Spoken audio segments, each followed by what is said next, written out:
যারা ফেসিবাদ বিরোধী আমরা লড়াই করেছি, সবার দায়িত্ব হচ্ছে আমাদের কমন এনিমি ঠিক করা। আমাদের এই কমন এনিমি যদি ঠিক করে আমরা বাংলাদেশ প্রশ্নে ঐক্যবদ্ধভাবে যদি আমরা আমাদের কাজ চালিয়ে যেতে পারি, তাহলে ইনশাআল্লাহ আগামী বাংলাদেশ অনেক সম্ভাবনা। শাপলায় 5 মে এবং 5 মে রাতে পরবর্তীতে অসংখ্য আমাদের মাদ্রাসা শিক্ষার্থীরা, সাধারণ মুক্তিকামী ছাত্র জনতা শহীদ হয়েছিল এবং এর বাইরে অনেকগুলো আন্দোলন সংগ্রাম হয়েছে, ফেসিবাদ বিরোধী আন্দোলন।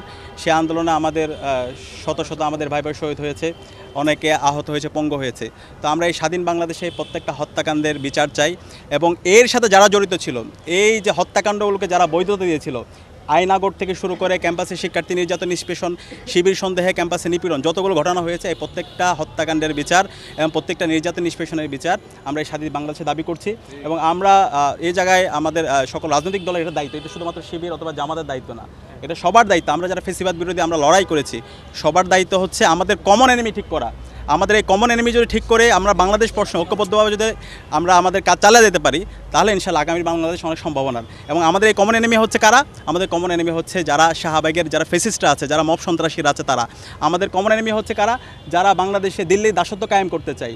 সুতরাং তাদের বিরুদ্ধে আমাদের এই লড়াই সংগ্রাম জারি রাখতে হবে। এটা আমাদের শহীদদের দাবি, এটা শহীদ আবু সাইদ, ওয়াসিম শান্ত থেকে শুরু করে জুলাইয়ের যে 2000 শহীদ হয়েছে তাদের দাবি। তো সেই দাবি বাস্তবায়ন না হওয়ার আগ পর্যন্ত আমরা আমাদের লড়াই চালিয়ে যাবো ইনশাআল্লাহ। সাদিক ভাই, লাস্ট প্রশ্ন একেবারেই, আমরা এই আয়োজনে 16 বছর, শুধু 36 জুলাই না, জুলাইয়ের মাসটা 16 বছরের অনেক দমনপীড়ন আমরা দেখেছি, চিত্র উঠেছে।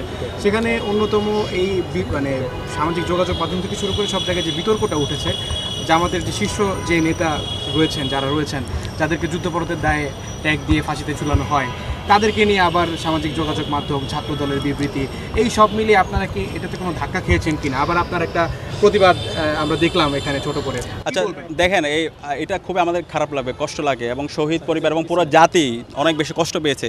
বাংলাদেশে জুলাই বিপ্লবের 1 বছর পরে আমরা দেখতে পেয়েছি মব সন্ত্রাস, সেটা আপনার বিগত 16 বছর দেখতে পেয়েছে, অথবা এর আগে হাসিনার যে ফেসিবাদের বীজ বপিত হয়েছিল 2006 সালের 28 অক্টোবর দিনে দুপুরে মানুষকে পিটিয়ে হত্যা করা, এর মাধ্যমে কিন্তু বাংলাদেশে ফেসিবাদের বীজ বপিত হয়।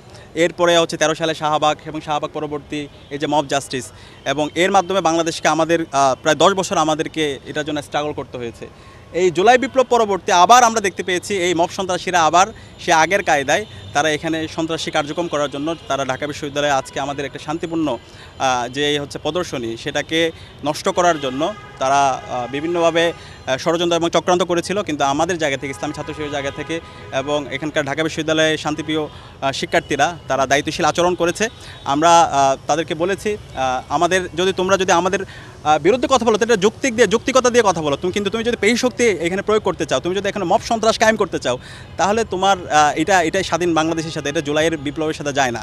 তো এই কারণে আমরা তাদেরকে আমাদের জায়গা থেকে আমরা দায়িত্বশীল আচরণ করেছি এবং দেশবাসীকে আমরা দেখানোর চেষ্টা করেছি। এবং পাশাপাশি আমরা বলেছি, গত 16 বছরে এই যে বিচারিক হত্যাকাণ্ডের মাধ্যমে এই যে মানুষগুলোকে হত্যা করা হয়েছে, এই হত্যাকাণ্ডগুলো যে বিচারের নামে অবিচার ছিল, সেটা আমরা আমাদের প্রদর্শনীর মাধ্যমে আমরা নিয়ে আসার চেষ্টা করেছি এবং এই মানুষগুলোর উপর জুলুম করা হয়েছে। আমরা যদি এটার দৃষ্টান্তমূলক বিচার এই স্বাধীন বাংলাদেশে করতে না পারি, তাহলে সামনে আবার এই ধরনের ফেসিবাদ কায়েম হবে, আবার এই ধরনের বিচারের নামে অবিচার হবে। সুতরাং এই স্বাধীন বাংলাদেশে এই জুলাই বিপ্লবের অন্যতম একটা দাবি হচ্ছে এটা, বিগত সময়ে যত মজলুম ছিল, যাদেরকে অন্যায়ভাবে বিভিন্নভাবে ফ্রেমিং করা হয়েছে, ট্যাগিং করা হয়েছে, বিচার করার নামে অবিচার করা হয়েছে, সেই বিষয়গুলো এই স্বাধীন বাংলাদেশে এগুলোর হচ্ছে যথাযথ বিচার হওয়া। তো আমরা সবসময় এই কথাই বলছি, আমরা ফেয়ার ট্রায়াল চাই। যারা এদেশের বিরুদ্ধে যারা হচ্ছে অবস্থান নিয়েছিল, এই ক্ষেত্রে হচ্ছে হ্যাঁ, মুক্তিযুদ্ধের সময় অবশ্যই এটা ফ্রি ট্রায়ালের মাধ্যমে এটা হওয়া দরকার। কিন্তু আপনি জোরপূর্বক অন্যায়ভাবে মানুষদেরকে হচ্ছে বিচারের নামে অবিচার করবেন, সেটাই স্বাধীন বাংলাদেশে আমরা মেনে নিব না।